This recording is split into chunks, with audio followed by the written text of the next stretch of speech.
বিশ্বনবী বলছেন এমন লোক আছে, বিশ্বনবী বলছেন এমন লোক আছে কঠিন কিয়ামতের দিনে পাহাড় পাহাড় নেকি নিয়ে উঠবে আর পাহাড় পাহাড় গুনাহ নিয়ে উঠবে।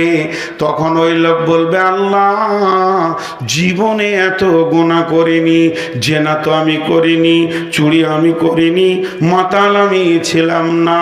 তখন আল্লাহ বলবে, তুমি গীবত করেছো, আমার অটোমেটিক ট্রান্সফার চলেছে, তোমার নেকি তার কাছে গেছে, তার গুনাহ তোমাকে দেওয়া হয়েছে।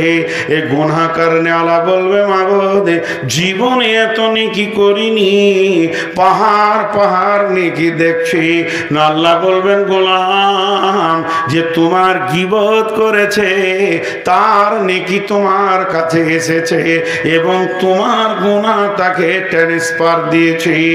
অতএব গীবত করনেওয়ালার 16 আনাই লস। গীবত করনেওয়ালার 16 আনাই লস, কোনো লাভ নাই। আবার মাঝে মাঝে বলে, ও চুরি করবে আর আমি বলতে পারবো না? হ্যাঁ, ও সত্যি সত্যি ওই গুনাহটা করেছে, তারপরে তুমি বলতে পারবে না। গুনাহ করার পর যদি কেউ পেছনে কথা বলে, ওইটার নাম গীবত, ওইটার নাম গীবত, ওইটার নাম গীবত, ওইটার নাম গীবত। কিন্তু গুনাহ করে নাই আর যদি বলে, ওইটার নাম গীবত নাই, ওইটার নাম তোহমাত, অপবাদ। অপবাদ যেটা করেনি সেটা বলা, আর এটার নাম গীবত। তাহলে গীবত আর অপবাদের পার্থক্যটা বুঝে নিলাম। আল্লাহ বলছেন, ওয়াত্তাকুল্লাহ, আল্লাহকে ভয় করো। ওয়াত্তাকুল্লাহ ইন্নাল্লাহা তাওয়াবুর রহিম, নিশ্চয় আল্লাহ বড় মেহেরবান, তওবা কবুল করনে ওয়ালা।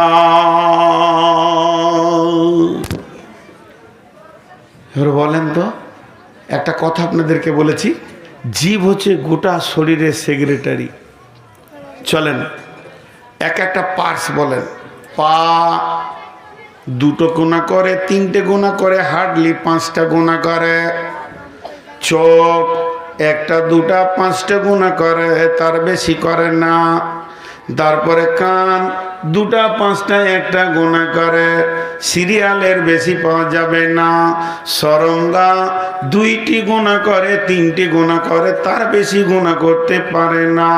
এইভাবে চোখ, কান, হাত, পা, মিজাজ, যত রকম বডিতে পার্টস আছে, কেউ 2টা করে, কেউ 3টা করে, কেউ 5টা করে, এর বেশি কেউ করে না। কিন্তু জীব এমন একটি মাল, একাই 163টা গুনাহ করে, সেক্রেটারি হবে না, তাকে সেক্রেটারি হবে। তাই আমার আল্লাহ বলছেন, ইয়া আইয়ুহাল্লাযীনা আমানু ইত্তাকুল্লাহ, হে ঈমানদারেরা আল্লাহকে ভয় করো এবং ওয়াকুলু কাওলান সাদীদা, কথা সত্য নরম মিষ্টি কথা বলো। প্রথমে বলেছে আল্লাহকে ভয় করো। একমাত্র জীবকে বন্ধ করার পৃথিবীতে কোনো ওষুধ আসেনি। বেটা ছেলেদের পেশির ক্ষমতা বেশি আছে না, মারবে এরকম করে বলছে হ্যাঁ, হাই তুলতে বলছে হ্যাঁ, দিন রাত বউ মারে, ওর পেশির ক্ষমতা থাকবে না, মেরে মেরে হাত শক্ত করে নেবে। বলছে হ্যাঁ, কত পাগলা দুনিয়াতে আছে। তো বেটা ছেলেদের পেশির ক্ষমতা বেশি, কিন্তু মেয়েদের চোপার ক্ষমতা বেশি। মার খাবে তারপরেও কথা বলবে ক্যাট ক্যাট ক্যাট ক্যাট করে। ও শরীরকে মেরে ঝাঁঝরা করে দিলে চোপা বন্ধ করা যাবে না। যাবে? হ্যাঁ, বদরুদ্দুজানাবি অবলা সরলা বলে। অবলা কথা বলার মেশিন। আমি যখন থেকে বক্তব্য রাখছি এখানে 3টে মেয়ে তখন থেকে বক্তব্য শুরু করেছে। এই যে কোন যন্ত্র আল্লাহ জানে। হ্যাঁ, কথা বলার মেশিন পৃথিবীতে এসেছে, তো এদের জবান চলতি থাকে। তো জবান একটা কঠিন জিনিস। জিভকে বন্ধ করার কোনো ওষুধ আছে? দেখবেন চোখ বন্ধ করার ইঞ্জেকশন আছে। তো জিভও বন্ধ হয়ে যাবে যদি সেই ইঞ্জেকশন মারা হয়। তো পৃথিবীতে কোনো ওষুধ আসেনি, জিভ কথা বলে। তার দিয়েও যদি বেঁধে একটা প্রেক লাগিয়ে দেন, কালকে থাম্বিল তৈরি করবো, ওরা তার দিয়ে বেঁধে প্রেক লাগাবে। এগুলো যদি করো, একটা ইউটিউবারকে লাগাতে দেবো না। প্লেন আমার ছবি থাকবে, কোনো থাম্বিল থাকবে না। যতগুলো ইউটিউবার আছে বলে দিয়েছি, ওই জিভ কথা বলে, পা কথা বলে, যদি এইগুলো থাম্বিল করো তো তাকে একদম ক্যামেরা লাগাইতে দিব না। তো জিভকে বন্ধ করার পৃথিবীর কোনো ক্ষমতা নাই। হ্যালো সেক্রেটারি, আমাকে আপনাদের জালসা কমিটি থেকে ফোন করছে। হ্যালো মৌলানা সাহেব, কত দূরে? আমি দিনাজপুর থেকে আসছি। বলেছি যে আমি আগের দিনে কোথায় আছি, কিষানগঞ্জে আছি। তো ওরা জানে এইদিকে আসবে। মৌলানা কত দূরে? কালিয়াচক পেরোতে পারলেন? বলছে হ্যাঁ কালিয়াচক পেরে গেছি, ফারাক্কা ব্রিজে উঠছি। তখন আমি গাজলে। কত বড় বেঈমান বলো তো। এরকম চলছে কি চলছে না? আরে হ্যাঁ না বলেন মোবাইলে। কিন্তু ওই অবস্থায় আমার জীব যে একটা বড় গুনহা করছে, এটা এখানকার কমিটি কেউ দেখতে পেছে না। ওই অবস্থায় যদি স্মরণ হয় যে আমি কোথা আছি না আছি, মেন রেডারে যে বসে আছে সে দেখছে, তাহলে আরও বলতে পারবে? মিথ্যা কথা বলতে পারবে না।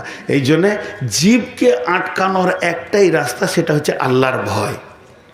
আল্লাহর ভয় থাকলে ও জীব সত্য কথা বলবে। ভাই আমি এইমাত্র গাজল ঢুকলাম, এত দূরে, সেই সকাল থেকে বেরিয়ে, ভাই এক বন্ধুর বাড়িতে আটকে গিয়েছিলাম, লেট হয়ে গেল, আসছি ইনশাল্লাহ।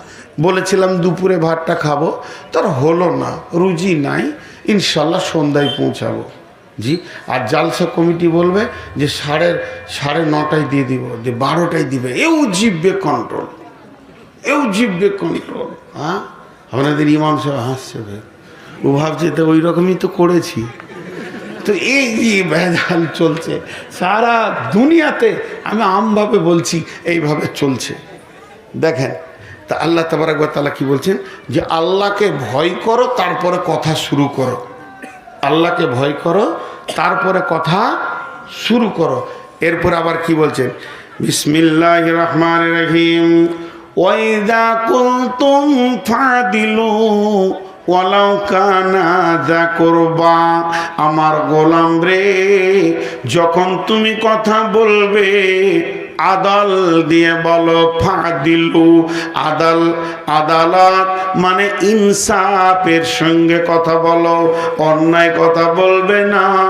কার দোষ নয়, বিচারের ময়দানে জবানকে কন্ট্রোল করবে। ওয়াইদা কুনতুম ফাদিলু, তুমি জবানকে কন্ট্রোল করো।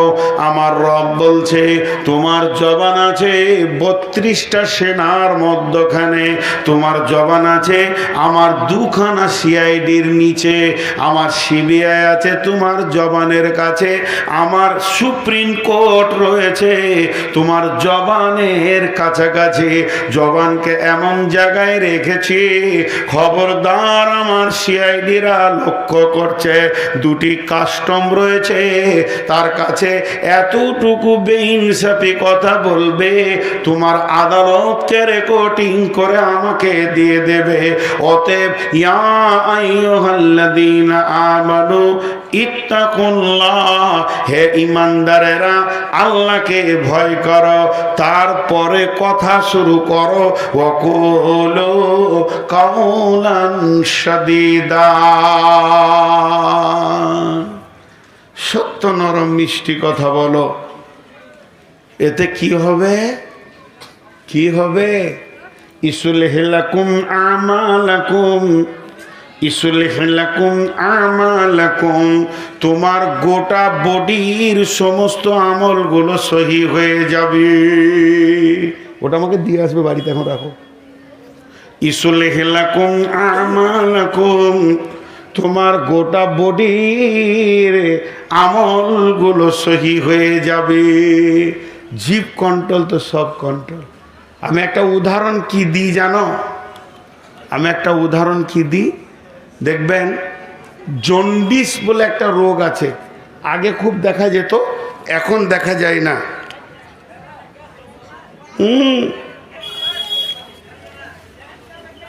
ঠান্ডা লেগে যাবে, সর্দি লেগে যাবে। বিয়াই গাঁয়ের লোক তো, ইলামি একটা জেলা, গাঁ বলবেন না। আমি যে কথাটা আপনাদেরকে বলছি একটু ধ্যান দেন। কি হবে? তো জন্ডিস নামে একটা রোগ আগে দেখা যেত। তো ওর লক্ষণ কি ছিল? চোখ হলুদ, জিভ হলুদ, হাতের তলা হলুদ, পায়ের তলা হলুদ, বডিটা হলুদ, পেচ্ছাপটা স্বাভাবিক থেকেও হলুদ হতো কি না? তাহলে এটা তাড়াতাড়ি সারার বুদ্ধি কি ছিল? সাদা ভালো বেলকো রং নিয়ে এসে মেরে দেন। রং মেরে দিলে সব সাদা হয়ে যাবে? জি না। ডাক্তারের কাছে গেলে ডাক্তার বলতো তোমার পাকস্থলিতে জন্ডিস নামে একটা জীবাণু আক্রান্ত করেছে তোমাকে, ওটাকে মারতে হবে। ওকে মারতে গেলে সময় লাগবে 1 মাস 1.5 মাস। ইঞ্জেকশন দিত, ওষুধ দিত, পাকস্থলিতে আস্তে আস্তে পোকাগুলি মরে যেত। পাকস্থলী স্বাভাবিক, হাত পা চোখ কান স্বাভাবিক। চোখের ওষুধ দিত না, কানের ওষুধ দিত না, পেচ্ছাপের ওষুধ দিত না, দিত না হাত পায়ের ওষুধ, দিত পাকস্থলীকে। আর বডিটা আস্তে আস্তে ক্লিয়ার হয়ে যেত। তেমনি একটা লোকের হাত পা চোখ কান যতগুলি বেলাইনে চলছে, তো জানতে হবে ওর জীব আছে বেকন্ট্রোল। জীব যদি কন্ট্রোল হয়ে যায়, জীব যদি সত্য কথা বলে, জীব যদি গান না বলে, জীব যদি মিথ্যা সাক্ষী না দেয়, জীব যদি খিস্তি না করে, তাহলে আস্তে আস্তে সমস্ত বডির আমলগুলো সহি হয়ে যাবে। কারণ বডির যে সেক্রেটারি, সে আল্লাহর ভয়ে দাঁড়িয়ে গেছে। তো গোটা বডিটা আল্লাহর ভয়ে দাঁড়িয়ে যাবে। কে বললেন না? আল্লাহ। ইসলিহ লাকুম আমালাকুম। আর দ্বিতীয় লাভ কি হবে? ওয়াগফির লাকুম যুনুবাকুম। এবং আমার রব তোমার জীবনের গুনাহগুলি মাফ করে দেবে। আর কি হবে? ওয়ামা ইউতিল্লাহ ওয়া রাসূলাহু। এরপরে আল্লাহ এবং রসুলকে ফলো করে যে চলবে, আল্লাহর হুকুম মেনে নেবে, রসুলকে যে মেতাআত করবে, আমার আল্লাহ নিজে বলছেন ফাকাদ ফাজা ফাউজান আযীমা। সব থেকে বড় সে কামিয়াব হয়ে যাবে। কিয়ামতের মাঠে হাসতে হাসতে জান্নাতে যাবে। তাহলে জিভকে দিয়ে শুরু হলো, বডিকে কন্ট্রোল করার জন্য কাকে দিয়ে শুরু হলো? জিভকে দিয়ে। কিন্তু আমাদের জিভই বেকন্ট্রোল। সারা জীবনে মানুষ করকম কথা বলে। এতটি লোক মুখ খুলে না। সারা জীবনে মানুষ করকম কথা বলে? 4। জোরে বলেন, কয় রকম?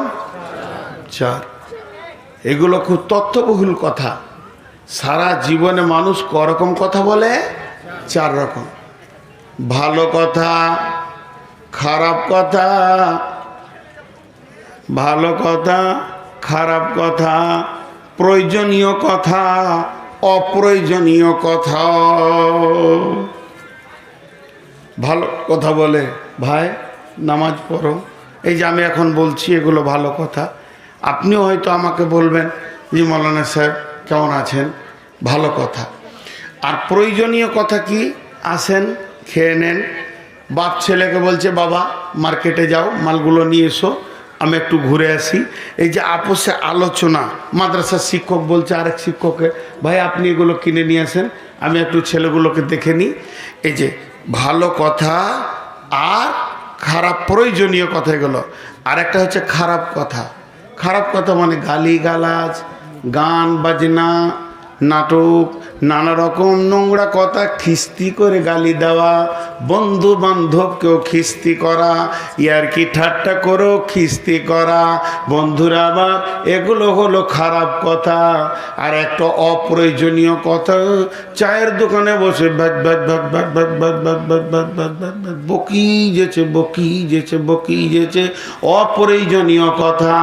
দুইটি কথাতে নেকি আছে।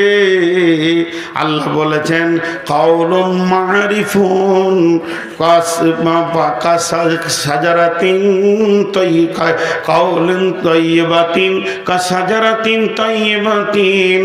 আপনার ভালো কথা হলো ভালো গাছের মতো, তার ফল থেকে তার গাছ, তার ফল থেকে তার গাছ।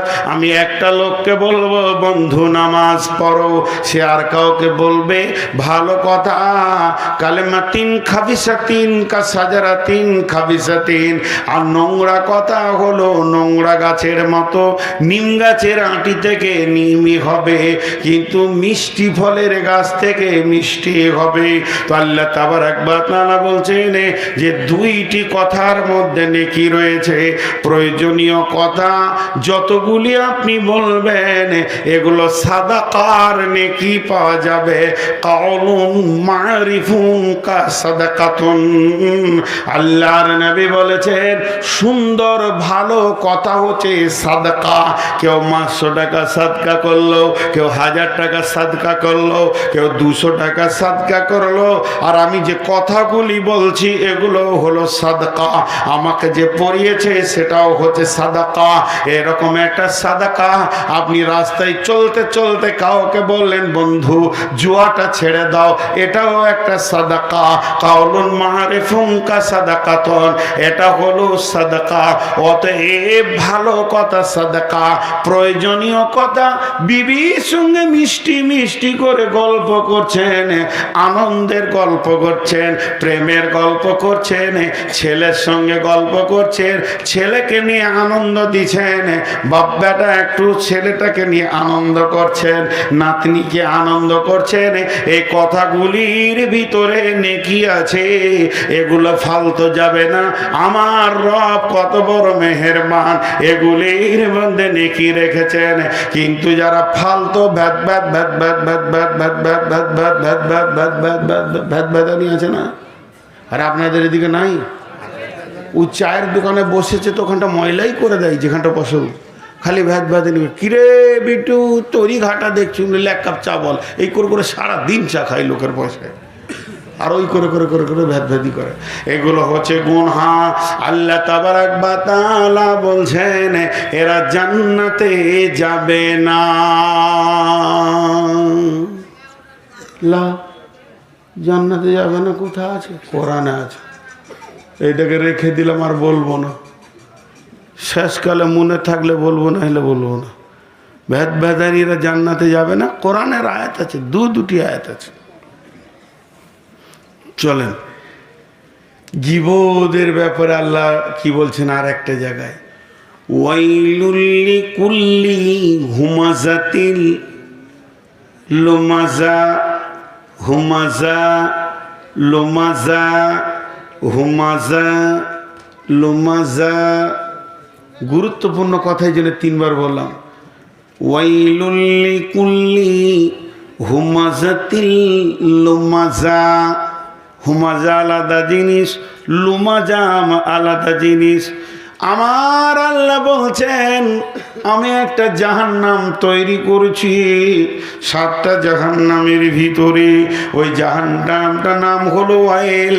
ওই জাহান্নামে কে যাবে? যে হুমাজা করেছে আর লুমাজা করেছে। একটা হলো পেছনে কথা বলে কষ্ট দেওয়া, আর একটা সামনে সামনে অপমান করা। হুমাজা মানে পেছনে কথা বলা, আর লুমাজা মানে সামনে কথা বলা। কেমন?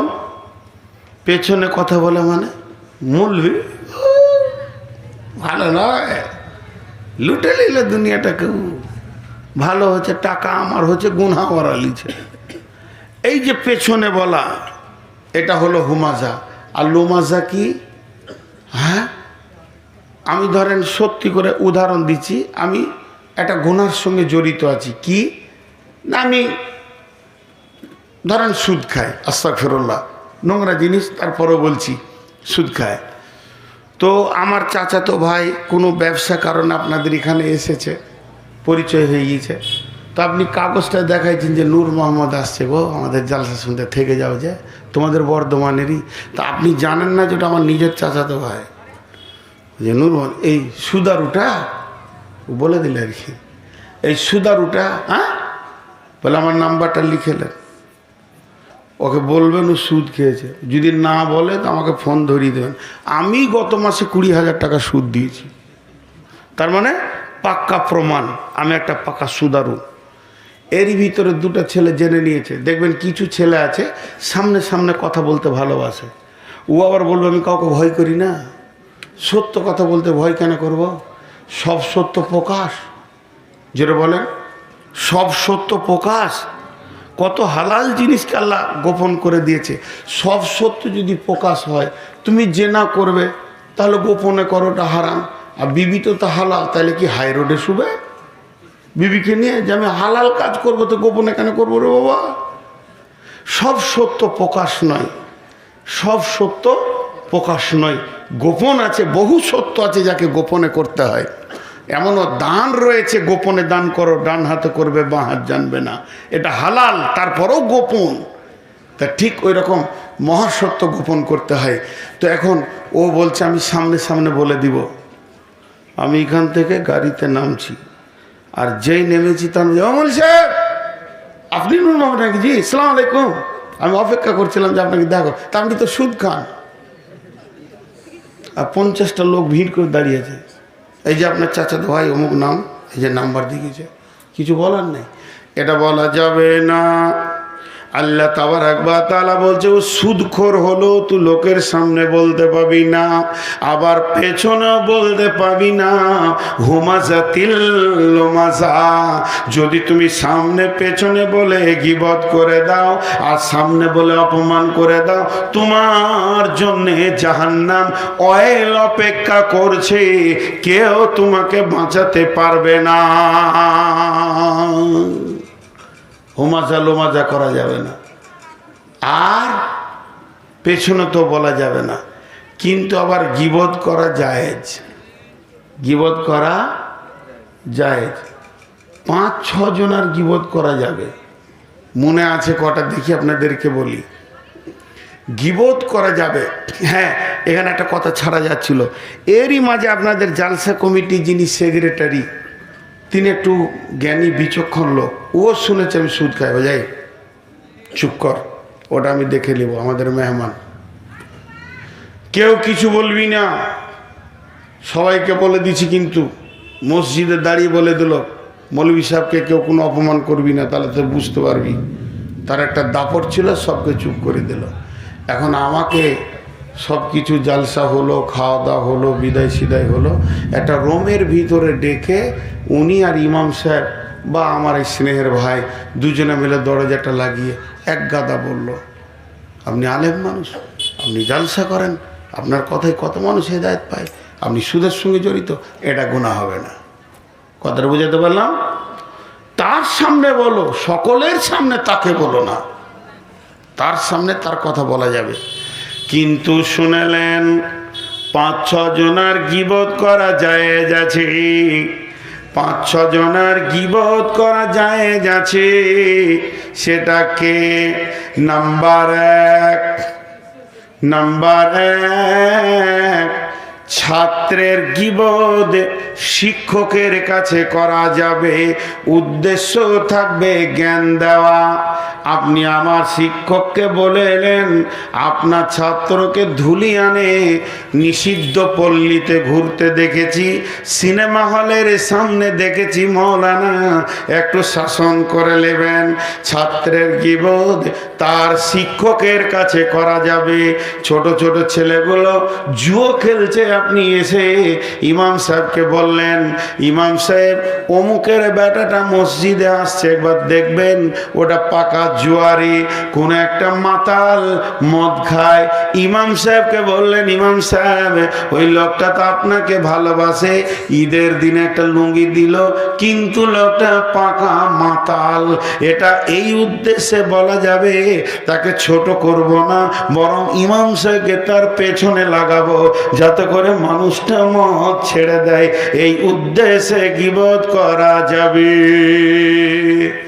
নাম্বার 2, ছেলের গীবত তার মা বাপের কাছে করা যাবে। ভাই, তোমার মেয়েটাকে ছেলেটাকে স্কুল যাওয়ার সময় নোংরা ছেলে মেয়ের সঙ্গে দেখেছি, একটু শাসন করে নিও, তাদের চলাফেরা নষ্ট হয়ে গেছে, একটু চিন্তা চেতনায় ফিরে আসো। ছেলে মেয়ের গীবত তার মা বাপের কাছে করা যাবে। নাম্বার 3, যদি আমি কারোর বিরুদ্ধে বিচার নিই, বিচারকের কাছে নালিশ করা যাবে। আমি গিয়ে বলবো বিচারককে, কাজীকে, আমি প্রধানকে, পঞ্চায়েত মেম্বারকে ডেকে ঘরে বলবো পাশের বাড়ি ছেলেটা পাকা মাতাল, একদম লুচ্চা, ওর লজ্জা শরম নাই, এখানে আমি থাকতে পারছি না, ওর জ্বালাতে দিন রাত বেশ্যাখানায় পড়ে আছে। যত নোংরামি আপনি বলবেন, উদ্দেশ্য হবে আমি বিচার নিব। এই জন্যে বিচারকের কাছে প্রতিপক্ষের নোংরামিগুলো তুলে ধরা যেতে পারে। যদি তুলে না ধরেন, বিচারটা কিন্তু ভালো হবে না। বিশ্ব নবীর কাছে একজন মেয়ে এসে তার স্বামীর বিরুদ্ধে কথা বললেন, সেটা তো গীবত হলো না, অতএব বিচারকের কাছে তোলা যাবে। 4 নম্বরে, আমি ব্যাগটা নিয়ে বেরিয়ে যাচ্ছি, গাড়ির সামনে দাঁড়িয়ে গেলেন, যে নাম করে বলছেন গরুর হাট পার হলেই ওখানে খবির আর কালু ডাকাত বসে আছে, দিন রাত মানুষকে খুন করছে, লুটে নিচ্ছে। মৌলভী সাহেব, রাত্রিবেলায় যাবেন না, এ কথা বলা যাবে। 5 নম্বর গীবত করা যাবে, আমি আমার মেয়ের, আমার বোনের বিয়ে দেওয়ার জন্যে আপনার গ্রামে একটা ছেলেকে চয়েস করেছি। আমার মেয়েটা হাফিজা, আমার বোনটা আলিম, কিন্তু আপনি ডেকে বললেন ওই বংশে, আপনার বংশের মানুষের বিয়ে দেওয়া যাবে না, কারণ ছেলেটা মাতাল। এত আল্লাহ ওয়ালি মেয়ে এক মাতালের পাল্লায় পড়ে যাবে, কিংবা ভালো আলিম একটা বেশ্যা মেয়ে রান্দির পাল্লায় পড়ে যাবে। বিয়েকে থেকে বাঁচানোর জন্যে ভালো ছেলেকে নোংরা মেয়ে থেকে, নোংরা মেয়েকে ভালো ছেলে থেকে আপনাকে বাঁচাতে গিয়ে ওই বিয়েটা যদি গীবত করে ভেঙে দেন তো গুনাহ হবে না, মুমিনকে বাঁচানো হবে। অতএব বেশ কিছু গীবত আছে যেগুলো করা যাবে, এর ভিতরে কোনো গুনাহ হবে না। গীবতের ডেফিনেশন হচ্ছে মানুষকে মানুষের কাছে ছোট করা।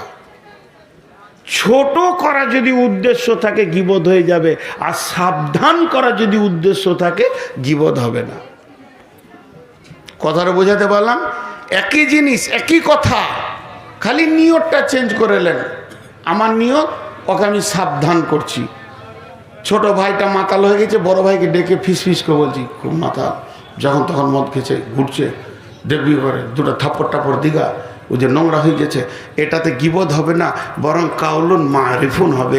এটা হেদায়েতের নেকি পাবেন আপনি। কিন্তু হো হো করে হাসছে আর বলছে ও বলিস না, বাস, মানে আনন্দ নিচ্ছে আর তাকে সমাজে ছোট করছে। এটাই হলো গীবতের ডেফিনেশন, কাউকে ছোট করা। কথাটা বুঝাতে পারলাম? এখন হ্যাঁ না বলছে না, একটু বুঝে হ্যাঁ না বলেন 2টা কথা। আল্লাহ তাবারক ওয়া তাআলা বলছেন এই গুনাহগুলি টোটাল লোকগুলি কোথা থাকবে? কাল্লা লায়ুমবাদান্না ফিল হুতামা, কাল্লা লায়ুমবাদান্না ফিল হুতামা ওয়ামা আদরাকা মাল হুতামা নারুল্লাহিল মুকাদা আল্লাতী তাত্তালিউ আলাল আফইদা ইন্নাহা আলাইহিম মুসাদা ফি আমাদিন মুমাদ্দাদা। হ্যাঁ, আর একটা কথা বলতে ভুলে গেলাম, 6টা ছিল 5টা বলে এটা ভুলে গিয়েছিলাম, মনে পড়লো, আলহামদুলিল্লাহ, আল্লাহ মনে পড়ে দিলেন। পার্টির নেতাদের গীবত করা যাবে কেন? যাবে, হাসছেন কেন? যে আমার গায়ের আমির নেতা, যাকে আমরা ব্যালট দিয়েছি, আমি ব্যালট দিয়েছি ভালো মনে করে, সে কাজ করছে না, তখন আমরা পাড়াতে বসে আলোচনা করছি, ভুল হয়ে গেছে, চয়েস ভুল হয়ে গেছে, চোর লুটে নিল, রাস্তাঘাট ঠিক হয়নি, বিদ্যুৎ আসছে না, পরিষেবা পাচ্ছি না, চেঞ্জ করতে হবে। তো চেঞ্জ করতে গেলে তো আলোচনায় বসতেই হবে, তাকে নিয়ে বসে যাবে? জি না। এর জন্যে আমার ব্যালটে যে জায়গা পেয়েছে ওই লোকটার বিরুদ্ধে কথা বলা যাবে। হজরতে উমারের বিরুদ্ধে একটা বুড়ি মেয়ে কথা বলেছিল, কিন্তু গুনাহ হবে না। বুড়ি মেয়ে কেউ নাই, ও রাস্তায় ভ্যাদ ভ্যাদ করে বকতে বকতে যেছে, আর ওই দিক থেকে হজরত উমার আসছে, আর ও কি বলছে? সবগুলোই খালি বদদুয়া দিচ্ছে, আল্লাহকে ধ্বংস করুক, আল্লাহকে গদি থেকে নামিয়ে দেখ, আল্লাহকে বেজ্জতি করুক, আল্লাহ যেন ওখার আমিন না রাখে। ও একদম বদমাস। হজরত উমার বলছে, কি হলো মা? বলছে, বকিস না, ওকে চিনে না যে এটা উমার আর কি, বকিস না। তুই কি জানিস? বলে, কাকে আপনি বদদুয়া দিচ্ছেন? আমাদের দেশের যে আমির, ওকেই বদদুয়া দিচ্ছি। তোরা বকবি না আমি বকবো রে? তোরা বলবি না আমি বলবো? সুবহানাল্লাহ। ছোট ছেলে তো, ওদের বলাটাও ভুল হয়নি, আমার বলাটাও ভুল হয়নি, ওটা বয়স। ওরা দেখছি এত বড় বক্তানি জলসা কুচি, তার মানে কি আমরা কম মাস্তান নাকি? মনে মনে সব 62 বয়স ভাবছে আর কি। বস বাপ, আর কটা মিনিট। তো ওই বুড়ি মেয়েটা বকতে বকতে এসে হজরত উমার বলছে, কি হলো মা? বলে, বকবি না। কাকে বদদুয়া দিচ্ছেন? উমারকে দিচ্ছি। উমারকে রেগে বলছে, কেন? আমি বিধবা, আমার স্বামী নাই, ছেলে নাই, মেয়ে নাই, জীর্ণ কুটিরে আমি একা বাস করি, 3 দিন আমার ভাতা পৌঁছায়নি, আমি 3 দিন না খেয়ে পড়ে আছি, আমি বদদুয়া দিব আর আমি তার বিরুদ্ধে কথা বলবো না, তা কে বলবে? হযরত উমর পকেটে হাত ভরে কয়েকটি দেনার আশরফিকে বের করে বুড়ির হাতে দিয়ে বলছেন, মা, উমারকে মাফ করে দেন, আপনি জানেন না খবর, বিদেশে যুদ্ধ চলছে, ভয়ানক যুদ্ধের মহড়ার কারণে আমিরুল মুমিনিন মক্কার গদি, মদিনার গদি ছেড়ে দিয়ে স্বয়ং জিহাদের ময়দানে কমান্ডারি করছিলেন। এর জন্য 3 দিন বিধবা এতিমদের খবর নিতে পারেনি। তবে আজকে এসেছে, সকলের খাবার বাড়ি বাড়ি পৌঁছে যাবে। তখন হাতটা ধরে এমনি করে দেখে বলছে, বাবা, তুমি যখন বলছো কিছু দেনার দিয়েছো, তা আমি উমারকে কিয়ামত পর্যন্ত মাফ করে দিলাম। হযরত উমর আশ্বস্তের শ্বাস ফেললেন এবং খুশিতে কেঁদে ফেললেন। এরপর বুড়িটা দুপায়ে গিয়ে গেল, আবার উমর এগিয়ে গেছে, পেছন থেকে ডেকে বলছে, বেটা শোন, আমার মনের আর একটা কথা রয়েছে। বলে, কি? এখন যে আমির আছে, যে গদিতে আছে, আমি আবার বদদুয়া করছি, আল্লাহ তাকে ধ্বংস করে দিয়ে গদি থেকে নামিয়ে দেখ, আর তোর মতো আদর্শবানকে ওখানে বসিয়ে দে। হযরত উমর চোখের পানি ছেড়ে দিয়ে বলছে, বুড়িমা, এরপরে যখন আপনি আপনার ভাতা আনতে যাবেন, তখন দেখবেন এই খাকসার নালায়েক মদিনার গদির একটা গোলামের কাজ করছে। নেতা কেমন ছিল? আর আমাদের এখনকার নেতা উমারের থেকেও ভালো। খালি বলছে একটা সই করে দে খালা, ও তো কিছুই জানে না। আনপর বুড়ি মেয়ে জীর্ণ কুটিরে বাস করে, বলছে 20,000 টাকা দেবো। হ্যাঁ বাপ, 20,000 কুড়িতে হয়? আগেকার বুড়ি মেয়ে তো বলছে 20 গুনতে গুনতে তুমি বুড়ি, তোমার মা বুড়ি হয়ে যাবে, খালি সই করে দাও। সই করে নিয়ে ইন্দিরাবাসের ঘর 2.5 লক্ষ টাকা মেরে দিলে। পাকা চোর। এর বিরুদ্ধে যদি কথা না বলেন, তাকে বলবেন কার সঙ্গে? শেখ সাদির একটা কথা, এক বাদশা বসে বসে গদিতে দেশ চালাইছে, এমনি করে গোটা দেশ, দিল্লি থেকে একদম চালাইছে, ত্রিপুরা জাপান বর্ডার পর্যন্ত দিকে, কাশ্মীর পর্যন্ত দিকে, কেরল, দক্ষিণ ভারত পর্যন্ত বসে বসে চালাচ্ছে। তো একজনের উঁট হারিয়ে গেছে। কথাগুলো শুনে হাসিও লাগে। উঁট হারিয়ে গেছে, উঁট খুঁজতে খুঁজতে ক্লান্ত। বাদশাকে বলছে তাড়াতাড়ি উঠেন তো, তাড়াতাড়ি উঠেন তো। কি হয়েছে? বলে আমার উঁট হারিয়ে গেছে, উঁটটা একবার খুঁজে নি। হি, পাগলা নাকি রে তুই? বলে কেন? উঁট হারিয়ে গেছে তো উঁট খুঁজতে হবে, মাঠে মাঠে, বাগানে বাগানে, জঙ্গলে জঙ্গলে, মাঠে ঘাটে খুঁজে বেড়াতে হবে। বলছে না, আপনি উঠেন। আপনি যখন এই গদিতে বসে গোটা ইন্ডিয়া দেখতে পেয়েছেন, তো আমি উঠটা দেখতে পাবো না কোথা আছে? হ্যাঁ, আমি খালি একবার বসে যাবো, উঠটা কোথায় আছে দেখে নেবো, ঝামেলা মিটে যাবে। তা আপনি তাড়াতাড়ি উঠেন, একবার আমাকে খালি বসতে দেন। বলছি এখান থেকে উঠ খোঁজা যাবে না। তখন বলছে হতভাগা, এক জায়গায় বসে রাজ্য চালানো যাবে না। উমারের মতো দরজায় দরজায় চুলাতে হাত দিয়ে দেখতে হবে এর বাড়িতে ভাত হয়েছে কি হয়নি। গভীর রাত্রিতে উমার মানুষের দরজায় দরজায় যেত। মানুষ জানে যে উমার চাবুক মেরে মানুষকে শাসন করেছে, কিন্তু উমারের মহব্বতের খবর কেউ জানে না। নগর ভ্রমণে বাহিরিয়া তুমি দেখিতে পাইলে দূরে মায়ের ঘিরিয়া ক্ষুদা তুর দুটি শিশু সকরুণ সুরে কাঁদিতেছে, আর দুঃখিনী মাতা ছেলের ভোলাতে হায়। উনুনে শূন্য হাঁড়ি চড়াইয়া আকুলে চায়। দেখিতে দেখিতে গেলে গেলে তুমি মদিনাতে, বাইতুল মাল হতে ঘি তো আটা লয়ে নিজে হাতে। বলিলে বন্ধু চাপাইয়া দাও আমার পিঠের পরে, আমি সব কিছু বয়ে লয়ে যাব হাই দুঃখিনী মায়ের ঘরে। কতজনে এসে আপনি চাহিল বহিতে তোমার বোঝা, বলিলে বন্ধু আমার এবার আমি বহিব সোজা। রোজ কিয়ামতে কে বহিবে বলো আমার পাপের ভার, মম অপরাধে ক্ষুধা তুর দুটি শিশু কাঁদিতেছে আজি তার। প্রাশ্চিত্য করিব নিশিত রাতে, খাদ্যের বোঝা মাথায় লইয়া দুঃখিনীর আঙ্গিনাতে। আল্লাহ হযরত উমর দূরে দেখছে একটা মেয়ে লকড়ি দিয়ে হাঁড়িতে জাল ঢেলছে। জিজ্ঞেস করলো মা হাঁড়িতে কি আছে? কিছুই নাই, পানি আর পাথর দিয়ে আমি ফোটাচ্ছি। বলে তবে কেন ফোটাচ্ছ? বলে ছেলেগুলো কাঁদতে কাঁদতে আমার হাড়কে জ্বলিয়ে দিয়েছে, ওদেরকে সান্ত্বনা দিচ্ছি বাবা, খাবার হলে তোমরা খাবে। এই অপেক্ষা করতে করতে ঘুমিয়ে গেলে অন্তত আমি কিছুক্ষণ হাঁপছের হারে বাতাস পাবো। এই দৃশ্য দেখিয়া উমার বাইতুল মালের চাবিটা খুলে মালকে রেডি করে মাথায় নিতে যাচ্ছে। উমারকে যেটা রাজ্য থেকে গোলাম দেওয়া হয়েছিল, আসলামা বলছে আমিরুল মুমিনিন আপনি মাথায় নেবেন কেন? এটা আমার মাথায় চাপিয়ে দেন। বলছে আসলামা ওই যে বাচ্চাগুলি খেতে পাইনি, এ ব্যাপারে তোকে কিয়ামতের মাঠে প্রশ্ন হবে না, প্রশ্নটা আমি উমারকে করা হবে। অতএব মালটা যদি মাথায় করে নিয়ে যায় আর ওই গুনাহটা আল্লাহ যদি আমাকে মাফ করে দেয়। আসলামা বলছে উমার নিজের হাতে জাল দিল আর ফুঁক দিয়েছে। আমি দেখেছি উমারের দাড়ির ফাঁক দিয়ে ধোঁয়া বের হয়ে এসেছে। এরপরে তাদেরকে খেজুর আর আটা দিয়ে হালুয়া বানিয়ে দিল, রুটি বানিয়ে দিল।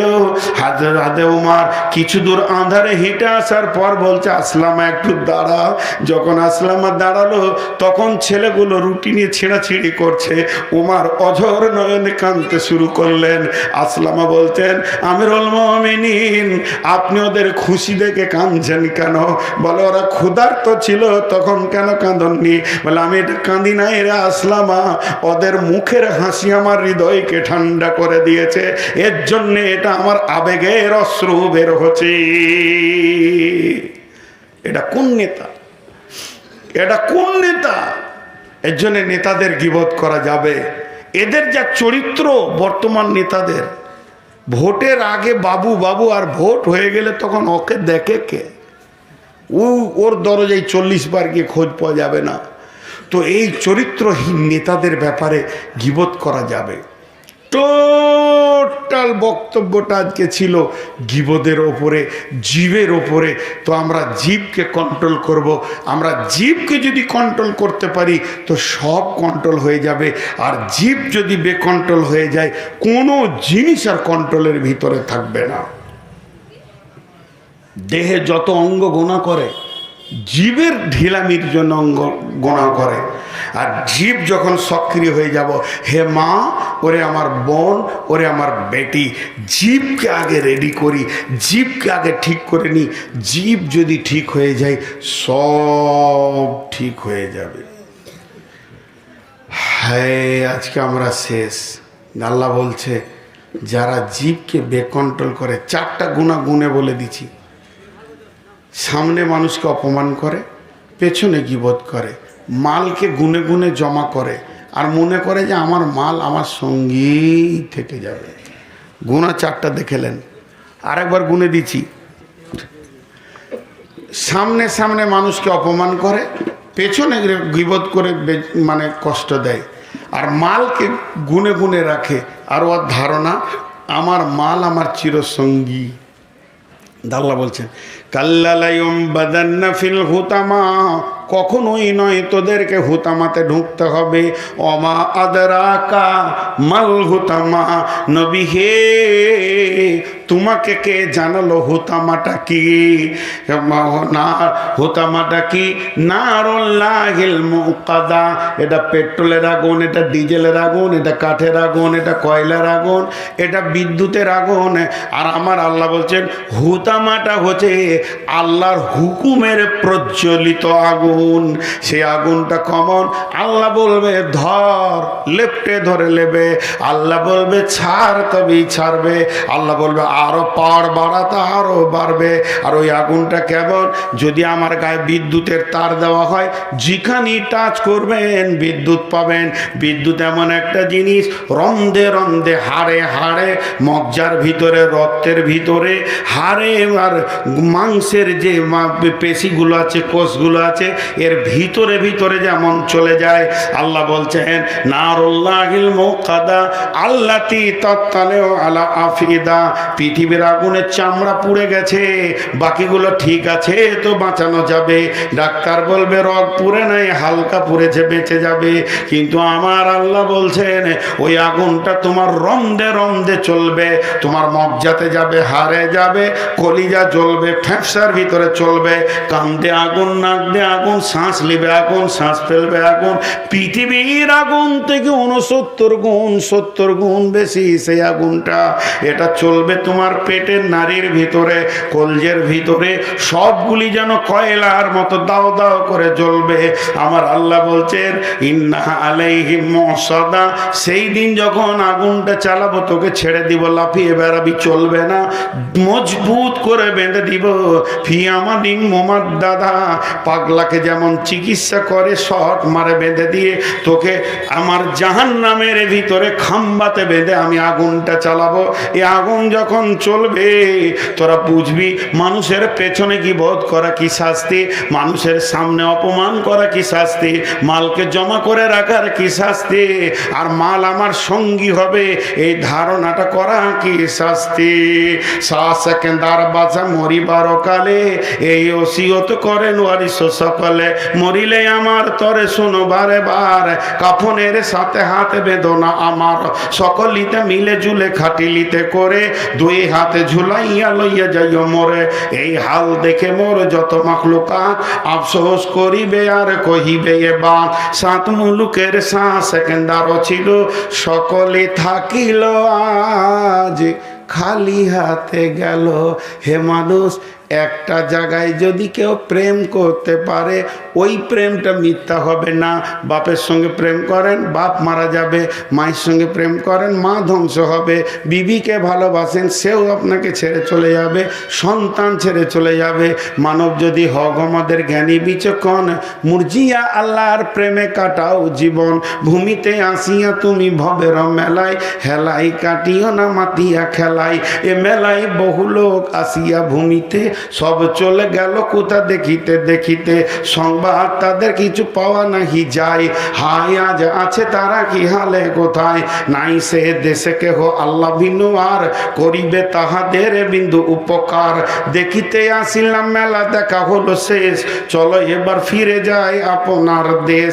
যেই দেশে ছিলাম পূর্বে চলো সেই দেশে, কি আছে রয়েছ বসে এসে পরবাসে, মাতা পিতা ভাই বন্ধু আত্মীয় স্বজন, ক্রমে ক্রমে সেই দেশে সব করিল গমন, তোমারও গমন কাল হয়ে উপস্থিত, সম্বল সংগ্রহণ কর কর যে কিঞ্চিত, ধন ধন করিও না ধন উপার্জন, মরিলে তোমার সঙ্গে যাবে না কো ধন, ধন জন উপার্জন না রহে কাহার, আনিত ভাবে এই নিত ব্যবহার, ধন জন উপার্জন না রহে কাহার, অপরে তোমার মালে ওরা ব্যবহার, ধন ধন করিও না ধন উপার্জন, আজকে মরিলে ধন কালকে হইবে বন্টন। আপনাদের কাছে আমি একটা ভিক্ষা চাইছি, ভাষাটা ভিক্ষা বলেছি, সব বাড়ির কাছে নারী পুরুষ শিশু বৃদ্ধ 7 মিনিট ভিক্ষা চাইছি, চেয়ার ছেড়ে উঠবেন না যত কষ্ট হোক, পৌরা 1টা বাজবে, আমি নিজে বলবো দোয়া পড়ে যে আজকের সমাপ্তি, কিন্তু এই 7 মিনিটের ভিতরে আমি চাইছিলাম আপনাদের কাছে কিছু টাকা। জি ইমাম সাহেব লিখেছে যে নিচের বারান্দা যে রয়েছে সেটাতে মার্বেল দরকার, বাইরে পলেস্টার বাকি, অনেক কাজ বাকি, যাই হোক অনেক কাজ বাকি এক কথায়। তো আল্লাহর গোলাম কে আছেন, একটা 5,000 টাকা 10,000 টাকার কথা বলেন।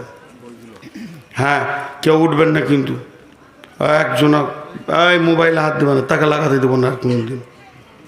যদি এখন মোবাইল খুলবে, ওটা যখন এডিটিং করবে কেটে ফেলে দেবে তাও ভালো, এখন মোবাইল খুলবে তো ওকে আর জীবনে লাগাতে দেবো না, অন্তত আমি লাগাতে দেবো না। তো আপনারা এই 5-7 মিনিটের মধ্যে 5,000 10,000 বলেন। আর আমি একটা কথা আপনাদেরকে বলছি, আমি নতুন ট্রাভেলসও খুলেছি হজ উমরার ব্যাপারে, সব জায়গায় বলছি, কেউ যদি যেতে চান তো আমার সঙ্গে যাবেন। কেন? তবে আমার টাকা বেশি লাগে, কারণ আমি আমিরাত প্লেনে যাই, ওখানেই 20,000 টাকা ভাড়া কম বেশি, 17 থেকে 20 ক্লিয়ার বলে দিচ্ছি, অন্য প্লেন থেকে।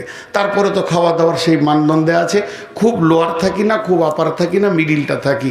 খুব লোয়ারে 80,000 90,000 1 লাখ আছে, খুব আপারে 1,30,000 40 50 60 আছে, আমি 1,10,000 মধ্যে থাকি। তো যদি উমরা বা হজ করতে চান তো বলবেন।